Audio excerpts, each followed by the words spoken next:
Okay.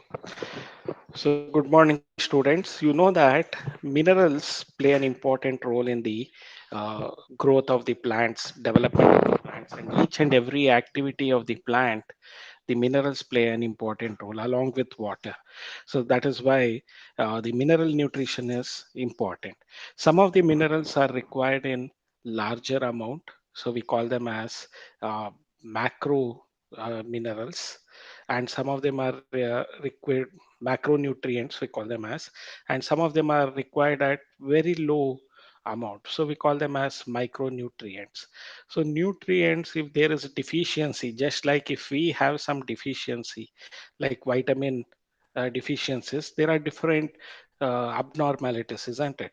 Even in plants, whenever there is a deficiency of any of the nutrients, it would lead to lot of abnormalities like yellowing of leaves, chlorosis, that is destruction of chlorophyll, then water soaked areas. So there are stunted growth. They're all the attributes of deficiency of minerals in the soil. So it can be the macronutrients or micronutrients. So some of them like NPK, nitrogen, phosphorus, potassium, they're all required in larger amount. Okay, whereas some of the elements like boron, they're all required at smaller amount. So these micronutrients and macronutrients play a vital role in the growth of the plants. Okay, so let us proceed with this mineral nutrition part of it. So the all the organisms, living organisms here in particular plants, they require macromolecules, that is carbohydrates, proteins, fats, etc., water and minerals for growth and development. So if you look into we human beings itself, seven essential nutrients are required: carbohydrates, fats, proteins, then there is water, vitamins, minerals, and mineral salts. Then we also require the fibers. So the seven essential nutrients that we require, similar to that, most of the organisms, including plants, they require macromolecules like carbohydrates, proteins, fats, etc. Then they also require water and minerals for normal growth and development. So the normal growth and development is we already know about through the root hair change the concentration gradient. So because most it's an active process, because most of the minerals in the soil, they are in much more lower level than that of the root, the nutrients, minerals in the roots. So against the concentration gradient they enter, except for a few of those molecules which are in higher concentration in soil when compared to root, they enter by diffusion. Okay, so but the other ions which are in lower concentration, mineral ions which are in lower concentration, they enter into the plants through the active process. So against the concentration gradient they are entering through. So once they enter into through the xylem, they are supplied to different parts of the plants. So the sink region for the minerals also I had described about, like the growing tips, apical meristem, lateral meristem. Then there is also the young leaves uh, and leaf buds. They require they are also the sink region where the nutrients, mineral nutrients are required. Apart from that, the developing flower, uh, fruit, and seed, they also require the mineral nutrients. So I had told you the different sink region for the minerals in the previous topic. So now we'll be studying in detail about them. Okay. See, hydroponics, it's an interesting topic. So, using hydroponics, we can understand what are all the nutrients required and what is the deficiency of any nutrient, what are the symptoms. So, we can study that using this hydroponics. As the name indicates, hydro means water. So, with water as a nutrient solution, we are cultivating plants. So this hydroponics was first demonstrated by Julius von Sachs. Germany, 1860, long back it is. So Julius von Sachs was the first person to demonstrate this hydroponics. So what is hydroponics? It is the technique of growing plants in a defined nutrient solution without soil. See, what is the major requirement of the soil for the plants? One is for anchorage, they require the soil. Another is for the nutrients and water. So now for anchorage, he has given certain support. In the experiment, you can see that they are fixed using a cotton plug also, they are tightly fixed. So, and he has an aerating tube to provide oxygen to the plants because the roots also require oxygen, and there is funnel for adding water and nutrients. So it's a closed condition. So this is the nutrient solution. Okay, so the hydroponics is a technique of growing plants in a defined nutrient solution without soil. Okay, it was demonstrated by Julius von Sachs. The nutrient solution is aerated for optimum growth. See, aeration is important. The oxygen has to enter into this nutrient solution. So it is plugged, it is tightly plugged, and you can see there is one funnel for adding water and nutrients, and there is another one for aeration part of it, and there is a cotton plug holding the plants firmly for the anchorage part of it. So the roots are seen within this nutrient solution, and they have nutrients here. Okay, so the it is the hydroponics is the technique of growing plants in a defined nutrient solution without soil. It was demonstrated by Julius von Sachs. So the nutrient solution is aerated, aerated for optimum growth. That is, the oxygen is supplied through this aerating tube. Aerated means the air is supplied to them. Okay, and why they have this bent tube is so that the microorganisms can get trapped here. They don't directly enter into the solution and spoil them. So it is almost like a microorganisms trapped like it is. So when there is a bent nature, so they get filtered here and only the air enters through them. Okay, so this is the aerating the hydroponic setup that was for the first time demonstrated by Julius von Sachs. So you can see here hydroponics being done wherein the plants are being grown using the nutrient solution. So this is an hydroponic setup.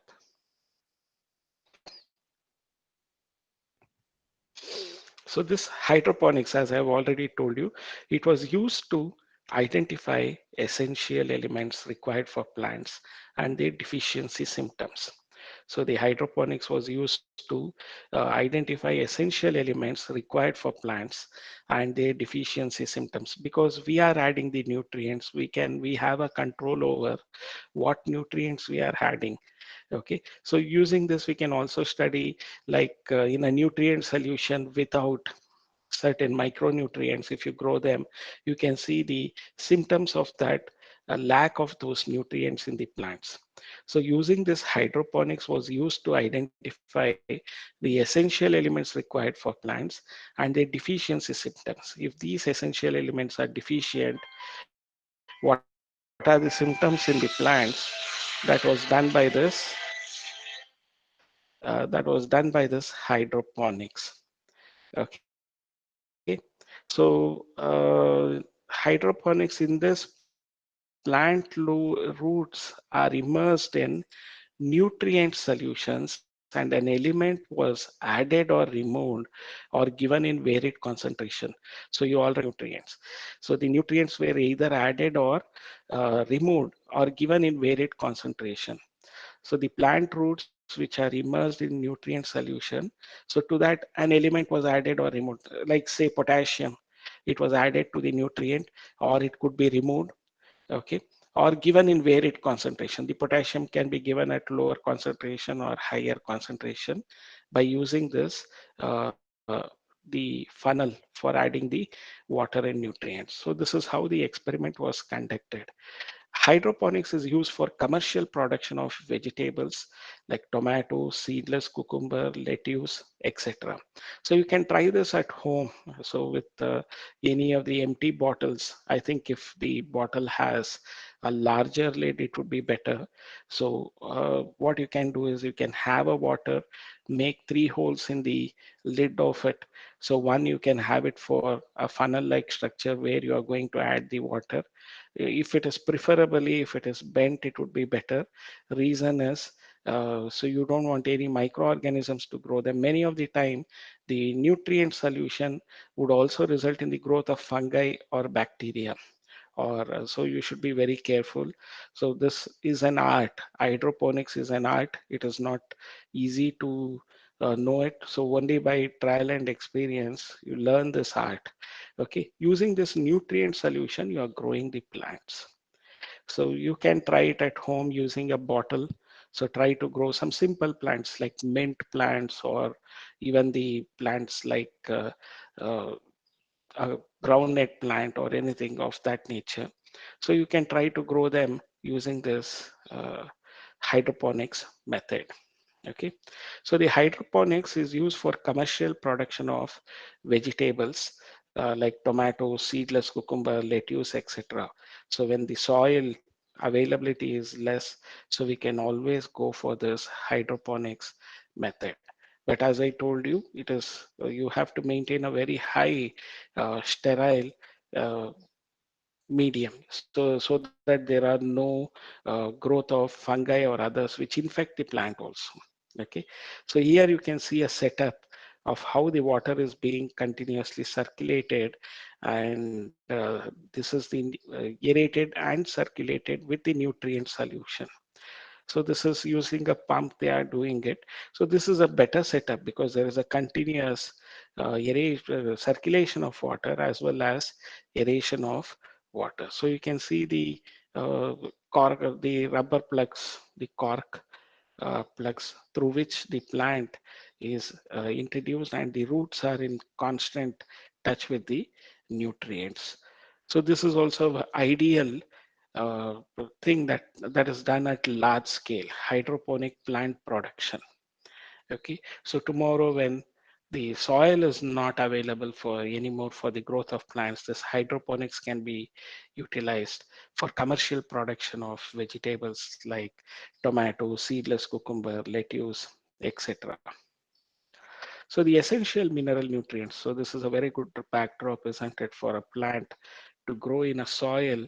So none of the organisms can survive. And as I have already told you, the plants are the best cook because each and every variety of plant like mango, it draws whatever nutrients it requires. Utilizing that nutrients, they produce such delicious fruits, isn't it? Even the jackfruit, the variety and the taste of it, it differs based on the nutrients that are there. So plants, according to their genetic makeup, so they are going to produce the different types of fruits with different varieties of taste. Okay, and if you ask me why they are able to do that, again, as I told you, it is their genetic makeup, not ane baraha, it is genetic makeup. As per their genetic makeup, they function to produce that. So there are some proverbs. What you sow, so you reap. Like begets like. Okay, so these are all. Most of these proverbs are from the farmers who have utilized it. So these are the essential mineral elements which are present in the soil and required for the plant. We are going to study about them in detail. So what are the essential mineral elements? So there are more than 60 elements are found in different plants. So there are 60 elements which are found in different plants. Some of the plant species accumulate selenium, gold, etc. So they are just imagine they are the gold mines. They are accumulating selenium, gold, maybe in micro concentration, not as much important that you can extract gold ornaments from these plants. No, that is not possible. Some of the plant species, they accumulate selenium, gold, etc. Okay, some plants growing near nuclear test sites, they take up radioactive strontium. So if you want to clean up that area with radioactive strontium, so you can use those plants, grow them there, and they absorb that. See, especially cabbage and cauliflower, they have this ability to absorb the um, nutrients, minerals, ions from the soil, especially the toxic minerals and other things. If you want to clean up a field with this radioactive waste like strontium or some uh, metal ions, so you can utilize certain plants for growing them. Okay, so some of the plants growing near nuclear test sites, they take up this radioactive strontium. So there are techniques to detect minerals even at a very low concentration. So the essential mineral nutrients, even the concentration is 10 to the power of minus 8 gram per ml. So we can discover this nutrients by even at these low concentration, we can identify this minerals. So there are techniques that we have developed. So the essential mineral elements from all the plants, nearly 60 elements are found in different plants, the essential mineral elements. So some plant species have that ability to accumulate selenium, gold, etc. Some of the plant species growing near nuclear test sites, they can take up radioactive strontium. So there are techniques to detect minerals even at very low concentration, that is 10 to the power of minus 8 gram per ml. Okay. So the essential mineral elements, the criteria for essentiality of an element. So when can I call an element to be very essential? So the criteria, the parameters required for an element to be called as an essential element are: an element must be needed for normal growth and reproduction. So I have already told you NPK is very important essential elements. That is the reason the farmers, whenever they are sowing the, uh, whenever they are using fertilizers, they go for this NPK, where it covers up nitrogen, phosphorus, and potassium. So they are an essential element. Okay, an element must be needed for normal growth and reproduction. In the absence of the element, the plants do not complete their life cycle or set seeds. We call them as so these are the criteria. An element must be needed for normal growth and reproduction. In the absence of that element, they plants do not exhibit onset of seeds. Okay, and they do not complete their life cycle. So there is no onset of seeds, neither there is a completion of their life cycle. So that is the one of the important criterion of an essential element. An essential element must be required for the normal growth and reproduction. In absence of these elements, the plant should not be able to complete their life cycle, and the plants cannot even have the onset of seeds. If this is not happening, then the element should be essential. So the requirement of an element must be specific. So like nitrogen is required. So that requirement of an element must be specific. That is, deficiency of an element cannot be met by another element. Like if nitrogen is absent, it can be replaced by some other element. That cannot happen. So that is another parameter for essential element. So the requirement of an element must be very specific, and the deficiency of this element cannot be compensated by another element. So remember about that. That is the second parameter for us to consider an element to be an essential element. So first parameter is they should be required for the normal growth and reproduction. In their absence, the life cycle is not complete, and neither there is an onset of seed. Second parameter is the requirement of the element should be very specific, and in their absence, these elements cannot be replaced by other element, and it must be directly involved in the plant metabolism. So the essential elements must be directly involved in plants metabolism. That is, metabolism, as you know, that some total of chemical reactions taking place within the plants, we call it as metabolism. Like it can be anabolism or catabolism. Already we have had many discussion on that, so I'm not going into this detail. So this essential element must be directly involved in the metabolism of plant metabolism. They should be involved. So we call those elements as essential elements.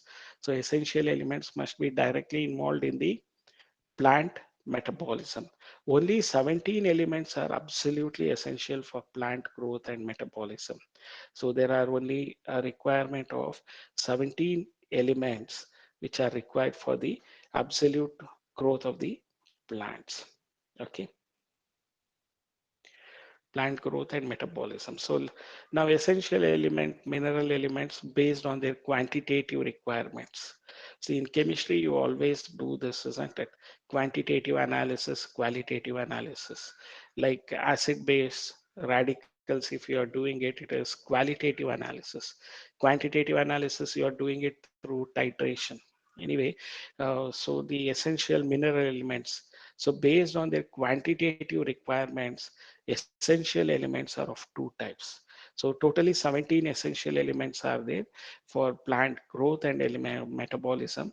So even though there are 60 elements in all the plants that we have studied, the requirements, but 17 elements are absolutely essential for plant growth and metabolism. So these 17 elements, essential mineral elements, based on their quantitative requirements. So the essential elements are of two types, the macronutrients and micronutrients. Okay, so that is how we are classifying them as macronutrients and micronutrients. So the macro and micronutrients, if you look into this chart of it, it's a wonderful chart where you can see the non-mineral macronutrients like carbon, hydrogen, oxygen. They are also macronutrients. So then from minerals, primary macronutrients are NPK. You can remember always this NPK, nitrogen, phosphorus, and potassium. So secondary macronutrients under these are calcium, magnesium. I always remember Mgr, the chlorophyll. They are made up of this magnesium ion. So remember Mgr for that. So the calcium, magnesium, sulfur. So they are secondary macronutrients. So if you remember in this sequence, it is very easy. Non-mineral nutrients are carbon, hydrogen, and oxygen. So the mineral nutrients under that primary macronutrients are NPK. Secondary macronutrients are calcium, magnesium, and sulfur. So the that completes our macronutrients. Micronutrients are like boron, chlorine, copper, iron, manganese, Mn is manganese, molybdenum, silicon, sodium, zinc. So these are all the remaining uh, 8 of the micronutrients. So 17 essential elements, of which 9 of them are macronutrients and 8 of them are micronutrients. So micronutrients, you can remember boron, chlorine, copper, iron, manganese, Mn is manganese, molybdenum, iron, silicon, sodium, and zinc. So these are all the micronutrients. So the macronutrients, they are present in, when can you call any nutrient, essential element as a macronutrient? If they are present in plant tissues in large amounts, like it is more than 10 uh, micromole per kg of dry matter. Okay, so if it is more than 10 micromole per kg of dry matter, then we can call it as macronutrients. So 10 micromole per kg, if they are there, so those, if they are in large amounts, and if it is more than, greater than 10 micromole per kg of dry matter, so per kg of dry matter, if you find 10 micromole of an element greater than 10 micromole of an element, then you can consider it to be macronutrients. So that is per kg of dry matter we are talking about. 10 micromole per kg of dry matter, then greater than 10 micromole per kg of dry matter. This is the parameter on the basis of which you can call the element as macronutrient. Okay, so the macronutrients, already I told you the non mineral nutrients. It's very easy to remember: carbon, hydrogen, oxygen. Then mineral nutrients, the primary are NPK, nitrogen, phosphorus, potassium. Then secondary nutrients, you can remember it as uh, like um, the magnesium, sulfur, so calcium, magnesium, sulfur, you can remember as the secondary micronutrients. So totally you have around 9 macronutrients: carbon, hydrogen, oxygen, NPK, nitrogen, phosphorus, potassium, sulfur, calcium, magnesium. You can remember it as SC, mg.